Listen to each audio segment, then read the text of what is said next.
तर आज वटपौर्णिमेचा सण, त्या दिवशी मस्त असे देवांसाठी मालपुव्याचा नैवेद्य केला होता.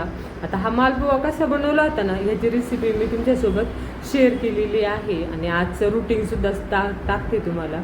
आज मस्त सकाळी उठून जे वटवृक्ष असतं याची पूजा करायला गेलो मैत्रिणींसोबत. आता आमच्या नशिबात आवळींसोबत पूजा आहे की नाही ते माहिती नाही, कारण की ज्यांचे ज्यांचे प्रायव्हेट क्षेत्रात काम करतात तेवढ्या सगळ्यांना ह्या गोष्टीचा अनुभव आहे.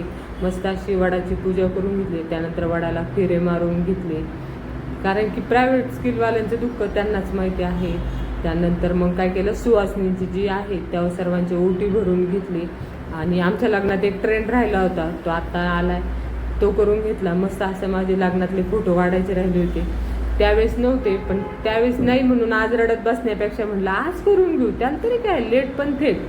आणि मस्त त्यानंतर मैत्रिणींसोबत अशा गप्पा मारून घेतल्या. अजून एक राहिलो तो गॉगल काढून फोटो काढायचा, तो देखील घरी आल्यावर करून घेतला. त्यानंतर गच्चीवर गेले, बरेचसे कामं रोजगारांवर सुट्टीचं थोडंसं मागं पुढं होतं त्यामुळे राहिले होते. आज सर्व करून घेतलं. मस्त त्या झाडं लावून घेतले, काही फ्लावर, मिरची, कारल्याचे बिया आहेत ना, मी बऱ्याचदा रुजवल्या बरं का, पण त्यांना असे ना उगवलेच नाही ते. मग काय केलं, ह्यावेळेस पोत्यात मोड आणले आणि मोड आणून लावले, पण ते कसे येते ते बघूया. म्हणजे आता तर काही सांगू शकत नाही.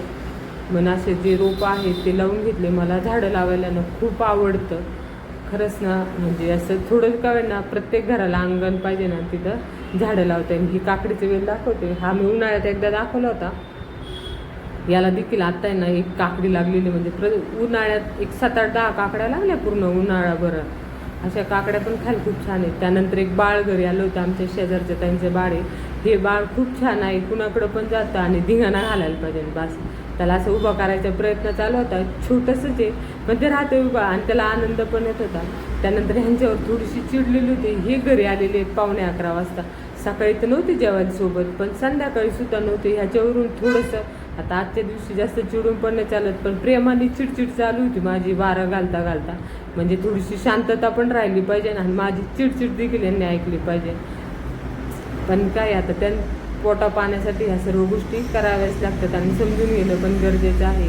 तत्पूर्वी दुपारी गच्चीवर गेल्यानंतर थोडंसं झाडांकडे दुर्लक्ष झालं होतं, तर एवढं गवत निघालं होतं. हे संपूर्ण जे गवत आहे ते अगदी हळूहळू काढून घेतलं आणि पाऊस झाल्यामुळं काय नाही, ते एकदम पटपट असं उपडलं जात होतं. सर्व गवत, काडी, कचरा सगळं सेपरेट करून घेतलं. आणि तुम्हाला हा पेरूचं झाड दाखवते. तुम्ही बरेचसे व्हिडिओत पाहिले पेरू खाली झेलताना.